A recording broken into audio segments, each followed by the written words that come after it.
You might be overestimating how much money you need to save for retirement. Hello, people stress a lot about saving enough money to live comfortably in retirement. New research finds that, in spite of our anxieties, many of us are doing better than we think. A November survey of 500 employees of private sector companies conducted on behalf of Principal Financial Group shows that roughly two-thirds of respondents overestimated how much money they would need to accrue before retirement, many by a significant amount.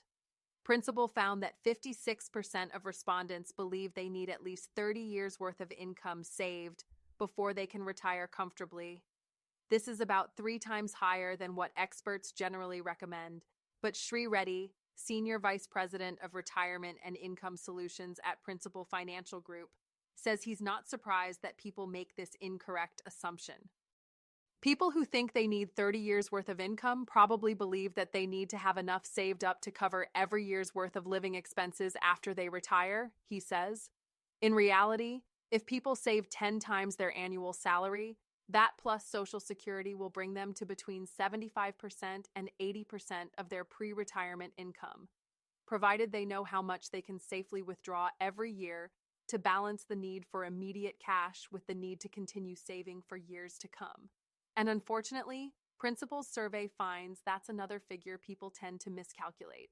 More than half of respondents believe they can withdraw 10% of their retirement savings annually while remaining financially stable over the long term. That's more than double the 4% many advisors say you should aim for. At a 4% withdrawal rate, enough of your retirement principal will remain invested to generate returns for decades into the future. Principal finds that most people manage to save about 8% of their income annually. Reddy says that's a little low, although not by much.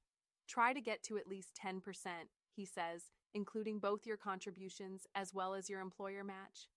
Peter Gallagher, Managing Director of Unified Retirement Planning Group, says that people who want to save more but don't know how much should focus on contributing as much as they can. Most people probably won't max out their contributions. For workers 50 and younger, the 2025 limit for 401k savings is $23,500, and the IRA limit is $7,000. If those limits seem high based on what you're earning, don't get discouraged.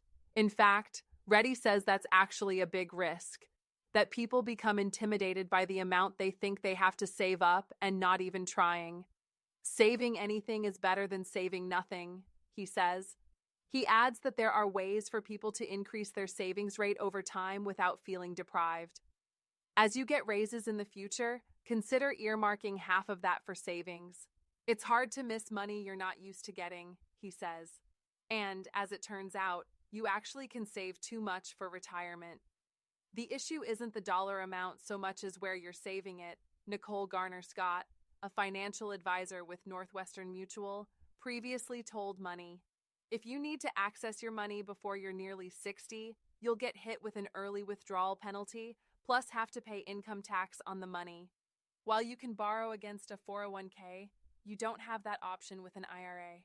What's more, if you lose your job, you have to pay back anything you borrowed from your 401k within a short time frame, often 90 days.